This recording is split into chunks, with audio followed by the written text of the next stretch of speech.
Bhupesh cabinet की बैठक खत्म होने के बाद कृषि मंत्री रविंद्र चौबे ने कैबिनेट की बैठक में किए गए चर्चा की जानकारी दी। बताया कि छत्तीसगढ़ के किसानों के लिए कृषि उपज मंडी विधेयक के प्रारूप पर चर्चा हुई, जो कल विधानसभा में पेश किया जाएगा। इस दौरान मंत्री ने कहा कि 1 नवंबर को राज्य उत्सव के मौके पर प्रदेश के किसानों को किसान न्याय योजना की तीसरी किस्त का भुगतान किया जाएगा। वहीं राहुल गांधी के राज्य अलंकरण समारोह में शामिल होने को लेकर मंत्री चौबे ने कहा कि कोरोना के चलते वे वीडियो कॉन्फ्रेंसिंग से जुड़ेंगे या फिर उनका स्वतः आगमन होगा, अभी तक फाइनल नहीं हुआ है। कृषि मंडी विधेयक को लेकर कहा कि हमारा विधेयक केंद्र के कृषि संशोधन कानून का विरोध नहीं है, बल्कि किसानों के हित का विधेयक है। धान खरीदी को लेकर 1000 करोड़ का ऋण लेने पर कहा कि हम किसानों के लिए जो करना पड़ेगा हम करेंगे। बता दें कि भाजपा विधायक अजय चंद्राकर ने कर्ज को लेकर तंज कसा था। इस पर जवाब देते हुए मंत्री ने कहा कि हम किसानों के लिए कर्ज ले रहे हैं। बीजेपी ने स्काई वॉक, एक्सप्रेसवे जैसे भ्रष्टाचार के लिए कर्ज लिया था।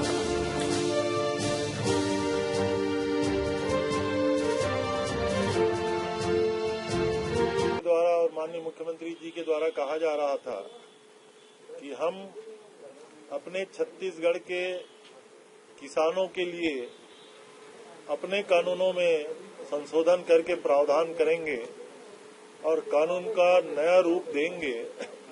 कृषि उपज मंडी संशोधन विधेयक 2020 आज विधेयक के रूप में मंत्रिमंडल से अनुमोदित किया गया और उसके लिए विधानसभा सत्र जो आहूत किया गया है उसमें वो कल रखा जाएगा, उसको पारित कराया जाएगा।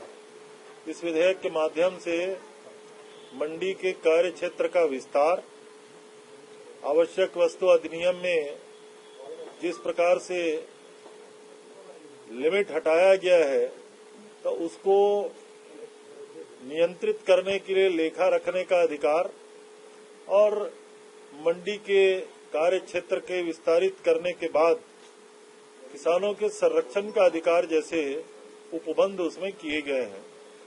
दूसरा महत्वपूर्ण निर्णय आज जल जीवन मिशन के अंतर्गत जो हर घर नल से जल की योजना छत्तीसगढ़ के लिए केंद्र सरकार ने अनुमोदित की है, उसके जो वर्किंग जो प्रोसेस था उसको आज तक के हुए सारे प्रक्रियाओं को निरस्त करते हुए नए सिरे से उसको कार्य रूप करने का आज मंत्रिमंडल की उपसमिति में मंत्रिमंडल ने निर्णय लिया है।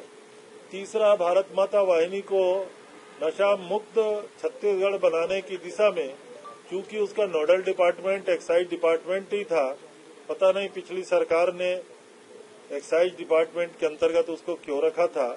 आज ये निर्णय लिया गया है कि उसको वापस महिला बाल विकास विभाग के अंतर्गत उसका नोडल डिपार्टमेंट किया जाएगा।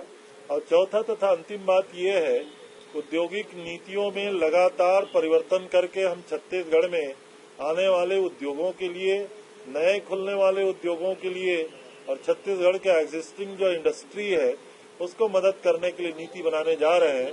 उसमें फॉरेस्ट प्रोड्यूस पे भी आधारित उद्योगों को नई नीति के तहत किस प्रकार से रिलैक्सेशन दिया जा सकता है, इन 4 बिंदुओं पे आज महत्वपूर्ण निर्णय हुए। मंत्री ने कहा कि हमारी पूरी कोशिश है कि छत्तीसगढ़ के किसानों का शोषण होने नहीं देंगे।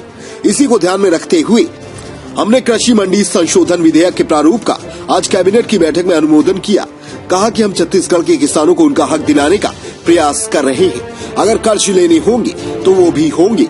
मंत्री ने कहा कि हमने प्रावधान किया है कि किसान शोषण से मुक्त हो। ब्यूरो रिपोर्ट, समय न्यूज।